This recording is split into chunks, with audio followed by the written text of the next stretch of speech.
The fact that we knew this guy was going to do what he was going to do and we didn't do anything, like we knew this guy was out there. Here's a clip. Go ahead, Rob. Page 11.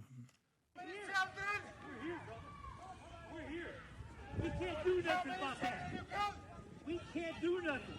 We can. Not here. Not here. I'm taking video right now. Okay, Rob, can you give us the facts on what happened here? I have some details here. I don't know what page the story's on. I believe, yeah, it's page 11, Colorado. It starts with Colorado. My apologies. Let me see. Boulder, Colorado. Yeah, Colorado fire attack suspect plotted for a year, FBI says. This is according to the BBC page. I'm sorry, 13. Yeah, 13, not 11. Yeah. So you see this, and I look at him. I'm like, let me see the story about this guy. Rob, if you can go out there and just Google the following. Can you give me some facts about the terrorist in Colorado? Just go to ChatGPT and type in, can you give me some 10 facts about the terrorist in Colorado? Okay, and look what ChatGPT will give you, just the facts. Background.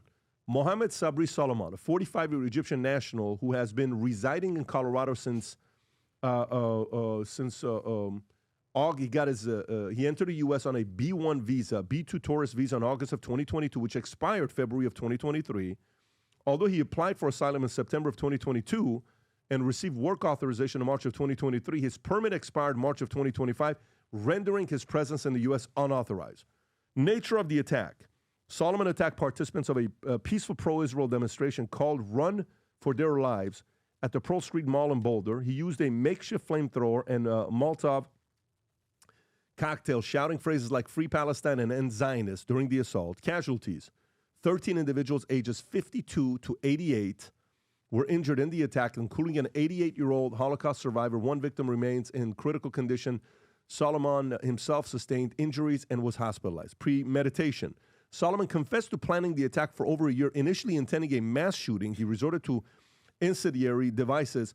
After being unable to purchase a firearm due to immigration status, he conducted reconnaissance of the area in disguise and researched bomb-making techniques online. Motivation. During the police interviews, he expressed hatred towards Zionists and claimed he wanted to kill all Zionist people. He also indicated a desire to die during the attack, stating he had to do it and would not forgive himself if he did not do it. Legal charges. Solomon faces multiple charges, including 16 counts of attempted first-degree murder, federal hate crime charges, and possession of incendiary devices. He is being held on $10 million cash-only bond. Investigation status. The FBI is treating this incident as a targeted terrorist attack. Community impact. The attack has heightened anxiety within the Jewish community, already shaken by recent targeted attacks, including the fatal shooting of Israeli embassy aides in Washington, D.C. And then last but not least, political repercussions. Trump criticized current immigration policies, attributing the attack on Biden's administration open-door policy. So something like this happens. Vinny, how do you process this when you see something like a tragic event? Horrible, tragic, and just another result of an illegal person, whatever the hell you want to call him, overstaying his stay during the Biden administration. But what pissed me off the most about this story, Pat, is when it hit, I don't know if you guys were paying attention, how the mainstream leftist media covered it. Okay, the New York Times, Rob, you might be able to, they didn't call him an illegal. They wrote illegally entered the country. Like, they put in quotations because they don't want to say it. Okay, and then Ken Delanian at NBC blamed Elon Musk because the guy made a homemade flamethrower as if he used Elon's. The guy made it himself. And then MSNBC called him a white male. Okay, I don't understand. Every time something like this happens, why are they so afraid to say that an illegal Muslim Egyptian guy, that's the guy? They always want to beat around the bush because it's almost, same thing with Keir Starmer in England and all the Pakistani rape gangs, Brandon. Yep. They never want to say it. And then the worst one, Jamie Raskin pushed for gun control. Think about it. The guy's throwing Molotov cocktails and a flamethrower at older Jewish ladies because he hates Zionism, because the left pushes this shit really, really hard and brainwashes these people. He's pushing gun control. They're allergic to the truth. What's this? Which one is this, Rob? This is a video where MSNBC claims that the attacker was a white male. Oh, yeah. Can you play this? As far as the investigation itself, we're still trying to verify and confirm some video, but it appears to show a significant portion of the incident as it happened. There's an individual that's taken into custody. He's a white male. Whether or not that's the person white that male. he's ultimately arrested and will ultimately charge in this crime. White male, and it's just weird. Yeah, you can stop it, Rob. It just boggles my mind.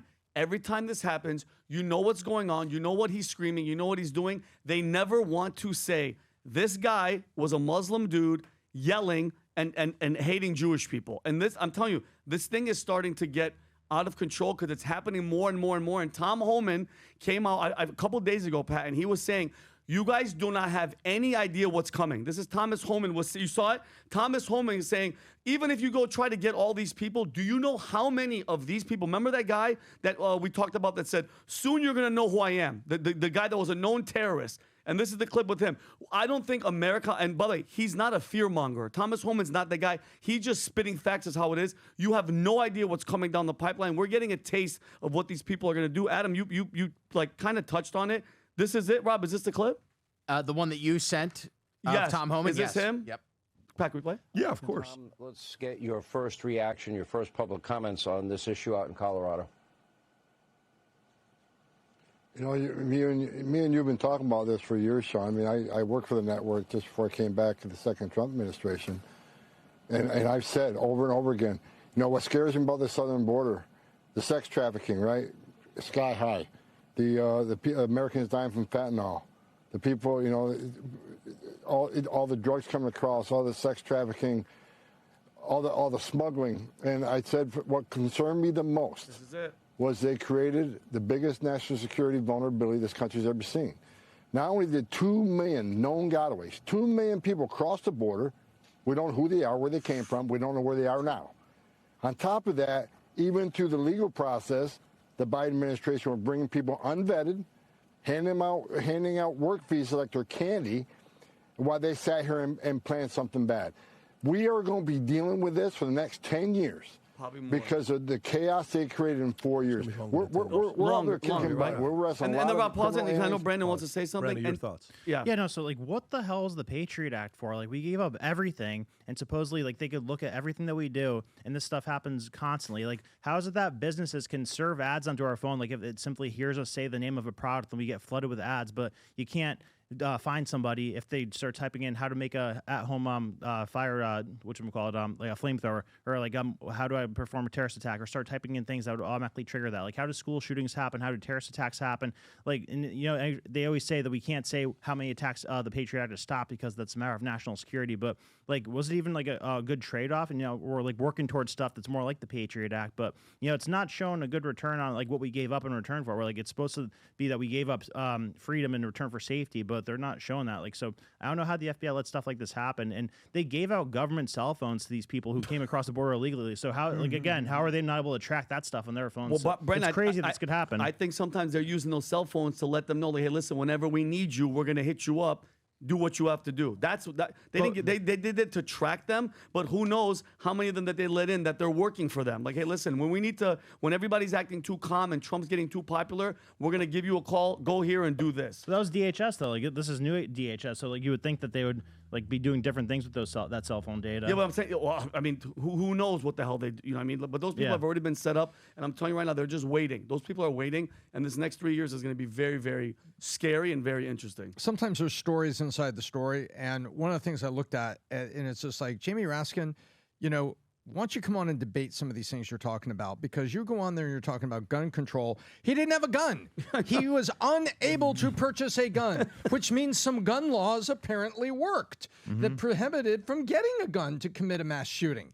And so, Jamie Raskin, you're out there running you should be talking about Molotov cocktail control or you know, basically vodka control. Because my understanding is that this was, he was using alcohol, rubbing alcohol, or, you know, high proof, alcohol, like, you know, remember you could get all kinds of that make punch in college, and it's flammable, and that's what he was using because he was unable to purchase a gun. So point one, if he's unable to purchase a gun, who said no, you can't buy a gun because your status is a problem? And why didn't at that point somebody come out and talk to him and say, dude, you just tried to buy a gun, you know, both your visas are expired? Yeah. Okay, give me your hands, click click, and you know, we're going to send you off.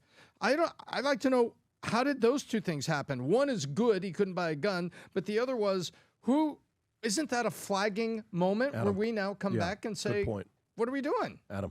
Well, this is what they've been calling for. They've been calling for globalizing the intifada the revolution, and it's coming to our shores. This is my biggest concern for America. Forget about the fact that I'm Jewish. Whatever's going on in Israel, they're taking care of what they need to take care of against terrorists. What I'm worried about is New York. What I'm worried about is LA. What I'm worried about is Miami. What I'm worried about is Toronto. What I'm worried about is London, Paris, and cities all across the Western world, because they have a very clear agenda: tear down the West. That's it.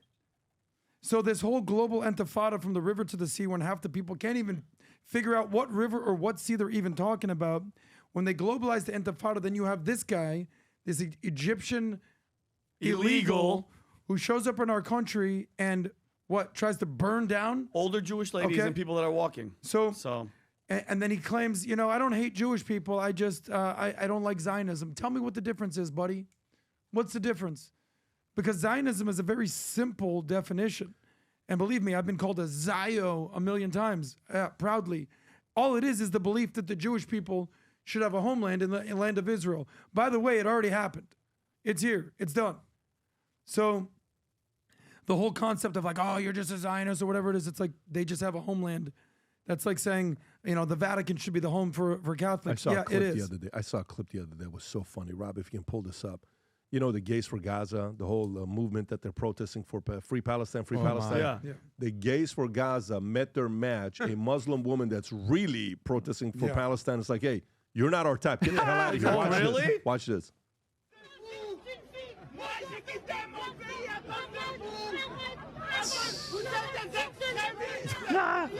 Yep. She doesn't want him there, huh? Imagine how weird this is. Like, come to Gaza and see what we do to you. Yeah. With that flag up. She doesn't want, If you believe the future looks bright and you live in Florida, Texas, California, or New York, in that order, by the way, of the hats. The hats are available for your state where you get to wear Future Looks Bright, and on the site has your state on it. I think the Florida numbered hats, there's 3 left on the numbers for Florida, but the rest of them, there's a few left for you to go order. Rob, do you have a video on this or no with the hats? Yep. Press the video on this here. You can go ahead and play it. And it tells you, on the cover, it says Future Looks Bright. Valuetainment logo on the other side. You got Florida, California, Texas, and New York. If you're proud of your state, where you live in, and you believe the future looks bright, go sport it. And by the way, we got emails from people saying, how about our state? How about this? How about that? Look, we even had a couple guys that ordered the hats and send it to people that live in Texas, New York, California, and Florida. And a lot of good commentary. I was tagged on a bunch of different gifts that people got. So go place your order. Go to vtmerch.com, place your order for the hat that represents your state, or buy it as a gift for somebody that lives in those states. If you enjoyed this video, you want to watch more videos like this, click here. And if you want to watch the entire podcast, click here.